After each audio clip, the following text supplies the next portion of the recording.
एक और बात जो कि हर इंटरव्यू में जब भी आपसे हुआ होगा वो पूछें, आप दो लाइफ के सिस्टम पैरेलल चला रहे हैं, मुश्किल होती है ये चलाने में सिस्टम दोनों, या अब आप ट्यून कर गए हैं या वो दोनों ट्यून कर गई हैं? ये ज्यादा अच्छा है, वो दोनों ट्यून कर गई हैं। वो दोनों ट्यून कर गई हैं। मेरा इसमें कोई क्रेडिट नहीं है really? और मैं पता नहीं, मैं आप यकीन करें, मैं दोस्तों में हूँ, कहीं पे भी हूँ, मैं कभी आप इसको दूसरी राय नहीं इसमें पाएंगी कि मैं यहाँ कोई और बात कर रहा हूँ या वहाँ की।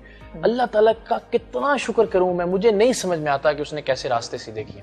अगेन ये कोई तरगीब देने के लिए नहीं है, लोगों को लगता है यार पता नहीं इसका मतलब है कि मैं जो बाकी लोगों को, ये बस आप जिंदगी में बहुत से फैसले कर लेते हैं, करने पड़ते हैं और हो जाते हैं जाहिर है, मगर उसके बाद बस खुदा की बड़ी मेहरबानी है कि जिसने बहुत हर एतबार से। और आपकी फैमिली इस तरफ से बिल्कुल अम्मा अब्बा सेटल बिल्कुल किसी, मैं आपको यकीन दिलाता हूँ, हाँ, इस मेरे जिंदगी के फैसले की वजह से मेरे खानदान, चाहे अम्मा अब्बा बहन भाई बेटा बेगमात, किसी की जिंदगी के होने से कोई फर्क नहीं पड़ रहा। सब बहुत अपनी अपनी जिंदगी के डगर पे बहुत आराम से चल रहे हैं। अगर ऐसा है तो फिर क्रेडिट आपको भी जाता होगा ना, आपने उस चीज को बैलेंस उस तरह से किया होगा।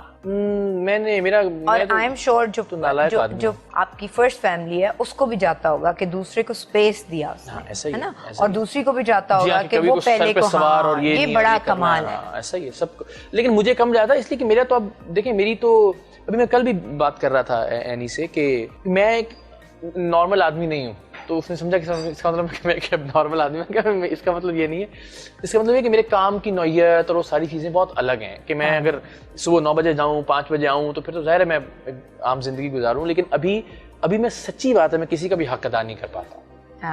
मैं बहुत दयानतदारी से, सिवाय पहलाज के। लेकिन अच्छी बात यह है कि आपको इस चीज़ का एहसास है, तो आज नहीं देर, मतलब थोड़ी सी देर हो जाए, बट आप आई एम श्योर रिश्तों का हक जो भी आपको लग रहा है कि आप टाइम बीच में भी जहां मैं करता हूँ वक्त निकलता है, लेकिन ये अच्छी बात है कि सब समझते हैं, उनको ये अंदाजा है कि मैं कोई किसी और दौड़ में नहीं हूँ। अगर मैं काम कर रहा हूँ तो मेरी नीयत का शायद पता है कि ठीक है, जिस मकसद के लिए कर रहा है उसे हमें सपोर्ट करना चाहिए। और सपोर्ट में हमेशा ही कहता हूँ, जो कहते हैं ना कामयाब मर्द के पीछे एक औरत का हाथ होता है या औरतों का हाथ होता है, तो उससे मुराद ये नहीं होती कि आप 24 घंटे सर पे सवार रहे हैं, वो यही होता है कि आप जरा वक्त दें और स्पेस दें कि आप अपना काम करो आराम से। और वो ट्रस्ट, वो ट्रस्ट। अच्छा, मैं आपकी इजाजत से आपके बेटे साहब को बुलाना चाहूंगी। पहले आज आ जाओ बेटा, आ जाओ। अस्सलाम वालेकुम। वालेकुम अस्सलाम। कैसे हैं आप? मेरे पास थोड़ा सा ऐसे चल। हाँ, ये तो माशाल्लाह माशाल्लाह, इसमें मैं क्या, सारे ये वो बच्चा है जिसका सारा पाकिस्तान आशिक है। अच्छा, मुझे जल्दी से ये बता दो, ये टीवी का काम करते में कभी अगर रिजल्ट्स थोड़े से मुतासिर हो जाएं और अच्छे नहीं आए तो मामा बाबा का रिएक्शन क्या होता है? क्लास 3 में ड्रामे की शूटिंग के लिए गया था, तो कम से कम 27-28 डेज के लिए मैं एब्सेंट था। अच्छा। और मम्मा को मैसेज आया कि स्कूल से बाहर निकाल दीजिए अगर ना, क्योंकि मैं लीव लेना भूल गया था, मैं स्कूल में नया था, 5-6 महीने हुए थे, और हम ऐसे ही चले गए, भूल भी गए, और उन्होंने कहा कि वापस आओ, और फिर हमें वापस आना पड़ा। लेकिन तुम्हें हम टीवी पे मिस कर रहे हैं, लेकिन मैं फिर स्कूल का भी तो करना। लेकिन हम ये भी चाहते हैं ना तुम पहले स्कूल का कर लो, उसके बाद, है ना। तो बाबा तो इस उम्र में आके हीरो बने ना, बच्चा हमारा तो इस उम्र में ही हीरो बन गया है। अच्छा, जल्दी से एक बात बता दो, तुम तो इतना सच बोलते हो, तुम्हारी मुझे ये वाली बात बहुत अच्छी लगती है। फिर बताओ, बाबा मामा का झगड़ा लास्ट कब हुआ था जो तुम्हें याद है? हाँ जी, कम से कम 2-3 महीने पहले ही हुआ था। काफी लंबा अरसा हुआ है। मम्मा ने एक और मैगजीन शुरू करनी थी, हाँ, फूड के बारे में, फूड। अच्छा। और बाबा कह रहे थे नहीं, तो वो झगड़ा हुआ। अच्छा, बाबा खुद तो 6 काम कर लेना, मामा को ना करने दे हैं। मम्मा की पहली एक मैगजीन है, लाइफ पाकिस्तान। बच्चे ने ब्रांडिंग भी कर दी, याद है, ये मामा ने सिखा के भेजा था। अच्छा, तो बाबा के साथ ज्यादा टाइम गुजरता है या मामा के साथ? मम्मा के साथ, क्योंकि कभी कभार बाबा बर्फ कढ़ाई पे होते हैं, और क्या कहते हैं, कभी कभार ऑफिस, तो ज्यादा टाइम मम्मा के साथ, क्योंकि वो पहले मम्मा के साथ भी थोड़ा कम हो गया था, क्योंकि वो भी अपने ऑफिस जाती थी। हाँ। और क्योंकि ऑफिस एक छत पे था, तो बाबा कभी कभार कहते थे कि थोड़ा डेंजरस है, तो घर रह लो, ये वो, तो मैं घर रहता था। लेकिन अब क्योंकि वो क्या कहते हैं, छोटे से ही लोग थे मैक्सिमम के, तो उन्हें अपना ऑफिस घर में शिफ्ट कर दिया। ये तो बहुत अच्छी बात है। So how do you feel as father के बच्चा माशाल्लाह इतना ब्राइट, और ये बड़ा चैलेंज भी है, देखें आप जैसे फादर के लिए जो ऑलरेडी लाइमलाइट में है, कि बच्चा, हम इस वक्त बड़े इस एज में खास तौर पर अपने बच्चों को बहुत उस वाली मतलब एक ऐसे बस सब कुछ दे दें और सब कुछ बता दें और सब कुछ आ जाए, फिर ऐसे वक्त में आपने इसको लाइमलाइट में आने दिया, वो कितना टफ था? अच्छा खैर हमारा ना बड़ा, हम हर चीज के बाद ना मैं और एनी बैठ के सोचते हैं कि यार बस ना इसकी अब आखिरी है, अब नहीं, क्योंकि ना थोड़ा अपनी जिंदगी में गुजारे और वो, लेकिन फिर कुछ ना कुछ ऐसा हो जाता है कि ज़ाहिर सब चूंकि जानने वाले हैं, दोस्त हैं, ड्रामे के लिए भी हुमायूं भाई ने कहा तो फिर हमें ज़ाहिर वो एक एहतराम कैसा उनके साथ हुआ है कि मना नहीं कर सकते थे, तो बहुत सारी चीज़ें जो हम वो इस तरह से कि चलो बस ये अब आखिरी, अब नहीं, चलो बस ये आखिरी, अब नहीं, तो हर बार ये करते हैं। लेकिन मुझे ये लगता है, मेरी ज़ाती राय ये है, मैं अपनी अम्मा से भी कहता हूँ कि आपने मेरी ज़िंदगी के ना 12 साल ज़ाया करवाए हैं। मुझे एक डॉक्टर बनाना चाहते थे और मैंने प्री मेडिकल मेरा जी, और मेरा कुछ कॉलेजेस का मेरिट भी बन गया MBBS का। अच्छा। और फिर मैं लिटरली पैर पड़ा इनके कि बस मैं ये नहीं कर सकता, मैं मेरा ये काम नहीं है। फिर मैंने अपनी मर्जी से गवर्नमेंट कॉलेज लाहौर, मुझे एक वो होता था कि जहाँ अल्लामा इकबाल, फैज़ अहमद फैज़ और यू नो मैं तो फर्स्ट ईयर से अफसाने और शायरी और तो फिर मैंने रिक्वेस्ट की, पता नहीं क्या उन्होंने मान ली मेरी बात, तो फिर अल्टीमेटली मैंने अपने हिस्से का काम किया। अच्छा, लेकिन आपने क्या बनना है? या तो मैं क्रिकेटर बनूंगा या musician. How do you see जिंदगी में प्यार और इश्क? अच्छा, ये मुझे बड़े बचपन से ही लगता था, ये शायद हमने बहुत चुके इश्क और मोहब्बत और फनाफिज़ात और ये सारी चीज़ें पढ़ ली कि मुख्तलिफ मदारिज क्या होते हैं मोहब्बत के, तो मुझे हमेशा ये यकीन था कि ये बड़ी कोई किताबी सी चीज़ है और बड़ी फिल्मी सी चीज़ है जो कि इन एक्चुअल एग्जिस्ट नहीं करती। हाँ, आप एहतराम करते हैं एक दूसरे का, आपको आदत हो जाती है एक दूसरे की, इस तरह की सब चीज़ें, लेकिन वो जो मलकूती बड़ी अफेक्शन कुछ नहीं होती कि आपको आदत हो जाए। एग्जैक्टली। तो लेकिन वो जो हम मलकूती और आफाकी किस्म की मोहब्बत का तस्वुर हर नौजवान लेके जिंदगी में आगे चलता है, वो मुझे पता था पहले दिन से कि वो नहीं होती।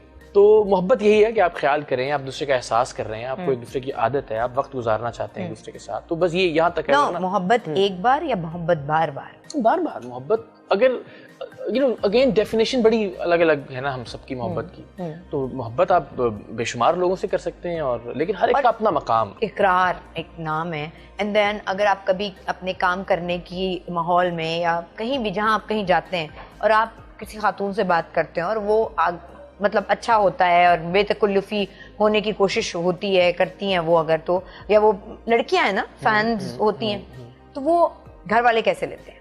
बहुत पॉजिटिवली, बिकॉज उनको पता है किसके साथ कितना और कहाँ तक का मामला है। हाँ। वो तो अब तो खैर अब तो जिंदगी बड़ी अक्सर तब्दील हो गई ना। अब तो चूंकि ये जब से ये मूवमेंट शुरू की ना, इससे मेरे सेल्फ चेक बहुत बड़ा आ गया कि यार जिंदगी में अब किसी भी खातून को उसकी वजह ये कि यार अब बच्चियां, स्टूडेंट्स, ये बेटियां ये निकलती हैं, हम किसी के लिए आवाज देते हैं, माँ बाप ट्रस्ट करते हैं, इनको बाहर भेजते हैं। हाँ। तो अब तो जिंदगी में लड़की का या उसका औरत का मतलब ही बेटा, बच्चा और बहन है। हाँ। और दिल से है। हाँ। कि यू नो कहीं जिंदगी में एक नजर भी ऐसी ना हो कि जो किसी को गैर मुनासिब लगे। हाँ। और इस मकसद के ऊपर पूरे के ऊपर पानी भर जाए। तो अब तो एक सेल्फ चेक वो भी उस तरह से आ गया, तो जिंदगी बिल्कुल बदल गई है।